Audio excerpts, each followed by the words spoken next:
우리 정규반이 어떻게 진행되는지, 또 우리 정규반이 진행되는 와중에 학생들과의 상담은 어떻게 진행되는지 등등과 관련된 내용을 보시겠습니다. 일단 전체 강의는 이렇게 구성이 되어 있습니다. 요거는 원서 지원, 원서 작성 전까지의 강의입니다. 그래서 지금 1월달, 2월달까지가 8강이 진행이 됐고, 그 다음에 3월달부터 6월달까지 여기는 이제 가장 기본적인 유형을 마스터하는 과정이라 그래서 이때 12강이 진행이 될 겁니다. 자, 그 다음에 여름방학 때는 앞에서 설명했던 기본 유형들 학습한 거를 좀 더 심화된 과정들을 연습하게 됩니다. 자, 이 부분이 10강 정도가 구성이 되어 있습니다. 어떤 내용들을 하게 되냐면 지금 진행된 과정에서는 가장 기본적인 논술 마인드를 함양하는 과정들을 진행을 했습니다. 8강에 걸쳐서. 그리고 기본적인 독해 분석에 포커스를 맞춰서 진행을 했습니다. 그리고 가장 기본적인 요약하기, 기초유형 해결하기를 습득하는 과정이 지금 진행이 되어 있습니다. 3월 달부터 시작되는 바는 여기 8강 동안 진행됐던 내용을 4강으로 압축해서 이 부분 앞부분에서 넣은 다음에 수업이 진행이 됩니다. 반면에 기존 반들은 이 커리큘럼을 따라가게 됩니다. 자, 여기서는 뭘 하느냐? 이제 여기서 기초를 닦았다면 여기서는 좀 더 집중적인 연습을 합니다. 응용된 형태의 유형인 비교 유형, 분류 유형 이런 것들을 하게 됩니다. 그리고 이쪽에 들어와서는 학생들이 좀 풀기 어려워하는 비판 유형이나 자료 해석 유형들도 집중적으로 연습을 하게 됩니다. 물론 3월 시작반 학생들은 그거에 맞춰서 커리큘럼은 조정이 됩니다. 자, 그 다음 이때는 여름방학 때는 이제 뭘 하냐면 대학별 통 문제들을 풀기 시작합니다. 통 문제가 뭐냐? 여기도 대학의 기출 문제들을 풀지만 여기는 학생들의 부분적 연습 지점에 맞게 대학 문제들을 조각해서 조합해서 연습을 합니다.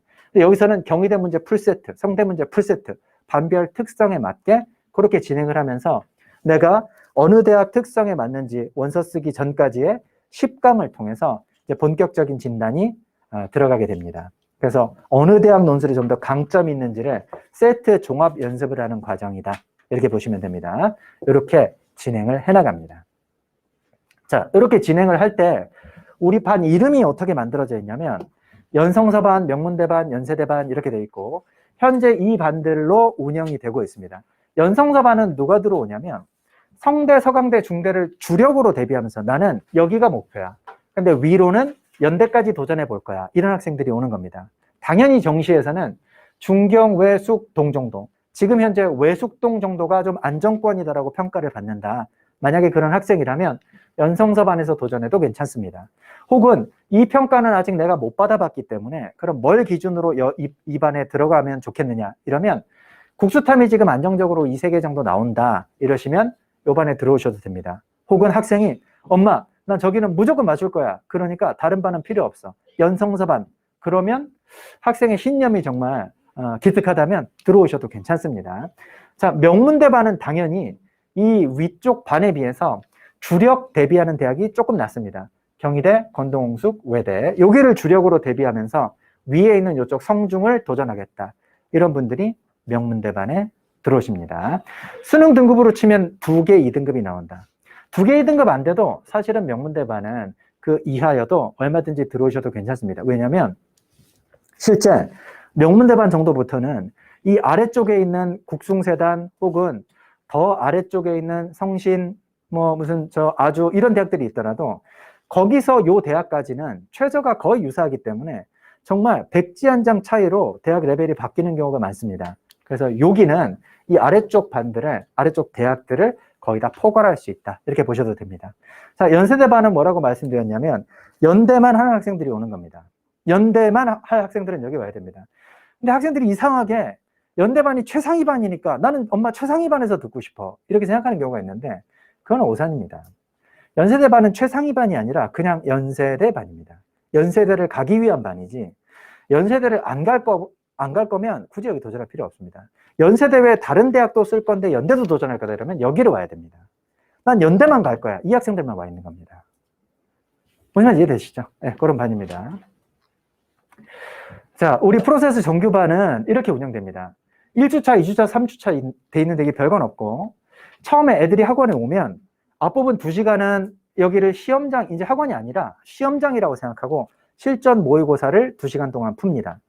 자, 그 다음에 나머지 2시간 동안은 문제를 어떻게 풀어나가야 되는 거고, 오늘 문제는 답이 뭐였고, 이거를 잘 쓰려면 어떻게 해야 되고, 이래서 수업 시간에 첫 번째는 유형별 방법론, 두 번째는 고등점 포인트, 세 번째 안정적인 답안 작성 방법, 이런 것들을 크게 3개 정도의 꼭지를 나눠서 수업에서 진행이 됩니다.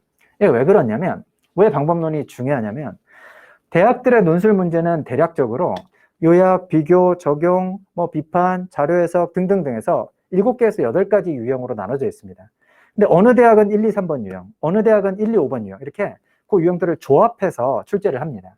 그러다 보니까 각각의 유형에 대해서 방법론을 잘 익히면 어느 대학 문제든 쉽게 적응할 수 있기 때문에 그렇습니다. 그래서 강의가 이렇게 2시간씩 진행이 되는데, 그러면 학생들은 실제 학원에 왔다. 2시간 동안 실전 모의고사를 치고 그 다음에 작성된 답안을 저한테 제출을 합니다. 그럼 제출된 답안을 저는 축소 복사를 해서 학생들에게 수업 시간에 나눠줍니다. 그럼 학생들은 축소 복사된 자기가 방금 썼던 답안과 그 다음에 선생님의 수업을 들으면서 기본적으로 자기가 어딜 잘못했고 잘했고를 체크하면서 수업을 듣습니다. 자, 그 상태에서 수업이 완료되면 다음 주에 올 겁니다. 다음 주 수업을 들으러 오면 똑같이 실전 모의고사 시간 답안 작성합니다. 근데 이걸 작성하고 있을 때 지난주에 썼던 작성했던 답안에 대해서 제가 직접 학생 1대1로 첨삭을 진행을 합니다. 그러니까 첨삭을 받고 다시 들어와서 오늘 문제를 푸는 겁니다. 그러고 나서 그걸 다시 복사해서 옆에 놓고 수업 들을 때는 오늘 문제 또 수업을 듣고, 요게 1주, 2주, 3주 반복이 될 건데, 요때 직전주 답안 첨삭을 받을 때 학생에 따라서 이 문제를 더 풀어야 되는 학생이 있고, 아니면 잘 썼지만 이런 걸 추가로 수정해봤으면 좋겠다라는 게 있을 수 있고, 혹은 아예 망했으니까 예시 답안을 아예 베껴 써봐라 할지, 학생별로 개별적으로 답안을 작성한 수준이 다르기 때문에 여기서 이걸 어떻게 수정할지에 대한 숙제가 나가게 됩니다. 그래서 그걸 고쳐 쓰기를 해오면 그 부분을 리라이팅이라고 부르는데, 이 부분에 대해서 한 번 더 첨삭을 받게 됩니다. 그래서 실제로는 본인이 어떻게 하느냐에 따라 달라질 수 있지만 1주차에 썼던 답안을 2번째 주차까지 끌고 가면서 복습하는 효과가 있을 수 있습니다. 이게 기본적인 수업 진행 방식의 프레임입니다. 자, 그 다음에 여기 지금 잘 안 보이실 텐데 요거는 학생이 썼던 실제 답안이 있습니다. 그래서 이 답안이 있으면 첫 번째는 처음에는 사전에 이 오른쪽에 이렇게 서면 첨삭을 해옵니다. 특히 학생들이 어디서 독해가 잘못됐는지 이런 부분 첨삭하는데 주력으로 맞춰져 있습니다. 보통 학생들이 글을 못 쓰는 이유는 읽기를 못해서 못하는 거지 표현력이 떨어져서 못 쓰는 경우는 없습니다. 그러니까 보통 어머님들이 보실 때는 야, 너는 글을 왜 이렇게 어린이처럼 쓰냐, 애기처럼 쓰냐, 유치하게 쓰냐 이런 표현을 하시는데 그게 문제가 아닙니다. 읽기나 독해가 안 됐기 때문에 글이 안 나오는 겁니다. 그래서 독해 오류를 첨삭하는데 가장 포커스가 맞춰져 있고, 또 논리력이 부족하기 때문에 논리력 키우는데도 집중해서 첨삭을 합니다. 나머지 이런 것들 기본적으로 들어가는 부분입니다. 저희 학원에서 운영하는 비공개 카페가 있습니다. 잠시 후에 제가 한번 보여드리겠습니다.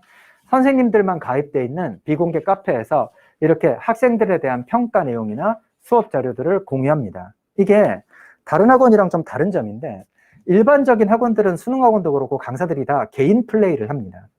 근데 저희 학원은 이 공간에다가 카페에서 선생님들이 만드신 자료를 모든 반이 똑같게 공유해서 씁니다. 답안도 같이 공유하고. 그러다 보니까 이제 문제 풀이나 문제 풀어가는 방법이나 이런 것들이 어떤 강사 선생님들 개인의 독자적인 방법이다라기보다는 이렇게 공유된 우리 팀에서 만들어낸 방법들을 진행하기 때문에 검증된 방법으로 진행한다라는 게 큰 특징일 수 있습니다. 또 학생들의 평가 내용이 이 게시판에 남아있기 때문에 이걸 보면서 우리 반에 이렇게 썼는데 너 어떻게 생각해? 너 어떻게 생각해? 니네 반 애들은 이거보다 잘 썼어? 이런 대화가 일상적으로 오고 갑니다. 그래서 담당 선생님 혼자만의 평가가 아니라 중립적이고 객관적인 평가를 받을 수 있다는 것도 장점입니다. 심지어 저희가 분원이 4군데 있습니다. 대치, 분당, 목동, 평촌. 제가 양쪽에서 대치랑 분당에서 다 수업을 하는데, 그러다 보니까 분당에서 잘한다 그래도 대치에 치면 얼만큼인지, 혹은 대치 우리 반에 얘는 잘 쓴다고 볼 수 있지만 분당이랑 비교해보면 어떤지 이 상대평가가 가능합니다. 마찬가지로 이 카페를 통해서도 결국은 학생에 대해서, 학생 지금 현재 실력에 대해서 얼마나 객관적이고 중립적으로 평가를 할 수 있느냐와 관련된 자료가 될 수 있다라는 이야기입니다. 그래서 요거를 강사들이 이렇게 진행을 하더라라는 거고, 여기에 학생들이 잘 쓴 답안 같은 것들을 오픈해서 강사님들이 공유해서 야, 다른 반에 잘 쓴 애는 이렇게 썼어 라는 거를 수업 시간에 매회 오면 복습 자료로 제공을 해줍니다. 자, 그 다음 보시겠습니다. 저희 학원의 컨셉을 그래서 뭐라고 부르냐면 팀 티칭 보통 이렇게 많이 부릅니다. 특히 노하우와 커리큘럼이 공유되어 있는 저 카페가 있습니다. 그래서 제가 이거를 하나 보여드리겠습니다.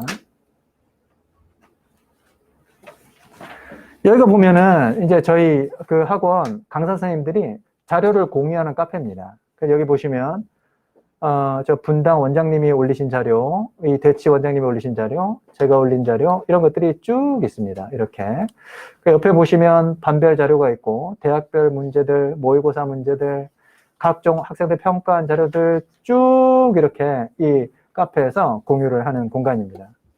자, 그 다음 보시면 이제 저거는 카페 자료를 공부하는 공유하는 공간이고 저는 개인적으로는 뭘 운영을 하냐면 이제 아이들이 수업을 듣고 갔을 때 집에서 저한테 물론 복습을 열심히 한다면 질문을 잘해주면 좋겠지만 그렇지 않은 경우가 되게 많고 또 애들이 입시에 대한 정보를 본인 입시니까 본인들이 좀 알았으면 좋겠는데 그렇지 못한 경우가 있어서 제 개인 블로그랑 유튜브를 통해서 매번 수업했던 그 강의 내용들을 제 개인 유튜브랑 제 개인 블로그에 다 올려놓습니다. 또 입시 정보, 오늘 입시와 관련된 것들도 이 제 블로그에 다 올라갑니다.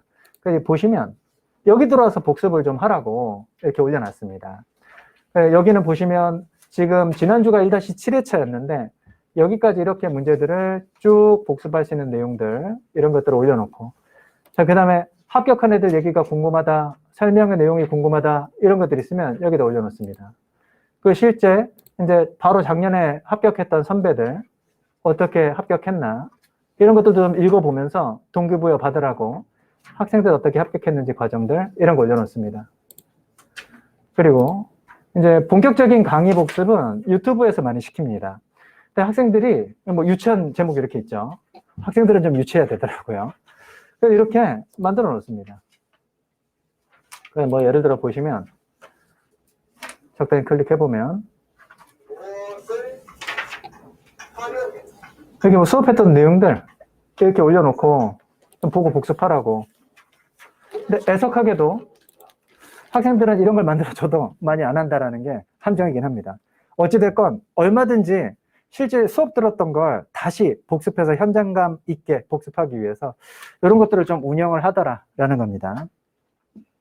자, 그 서면으로는 어떤 자료가 나가냐. 실제 복습 자료를 뭘 주냐면 첫 번째는 매 회차별로 전체 학생들이 그 중에서 우수하게 썼던 학생들은 어떻게 썼냐. 사실 이런 걸 봐야 좀 동기부여가 됩니다. 선생님들이 써놓으신 답안이야 뭐 원래 완벽하니까 그걸 봐갖고는 너무 넘사벽이다 이런 느낌만 들 수 있습니다. 그래서 어떻게 하냐면 동기부여용으로 전체 잘 쓴 학생들의 답안을 모아서 제공해 줍니다. 자, 그 다음에 두 번째는 아이들이 아무래도 논술 문제에 출제되는 제시문에서 쓰고 있는 주요 개념이나 이런 것들이 많이 부족합니다. 그래서 논술에 기출됐던 개념들 이런 것들을 보여줄 수 있는 단어장 이게 제공이 됩니다. 자, 그 다음에 이건 말씀드렸던 학생들이 모두가 똑같은 수준으로 진행이 되지는 않기 때문에 학생들에게 일종의 고쳐쓰기 숙제 같은 것을 내줍니다. 학생 수준에 맞게. 그래서 이게 학생 개인별 특성에 맞춘 숙제다 이렇게 보시면 됩니다. 자, 크게 이런 것들이 복습 자료로 제공이 되더라라는 거 확인하실 수 있습니다. 시기별로 학생과 컨설팅을 합니다.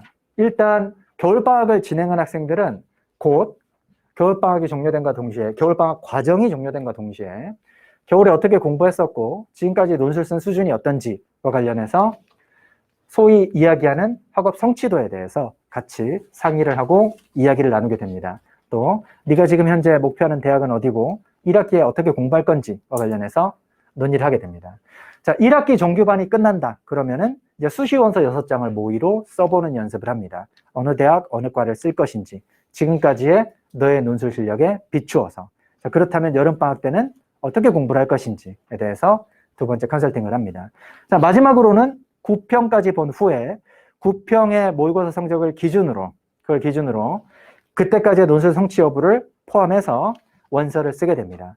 원서를 쓸 때는 어머님들이랑 저랑 학생이랑 셋이 만나서 혹은 뭐 코로나가 심하면 줌으로 만나서 아니면 전화로 대학이랑 과를 결정하겠습니다.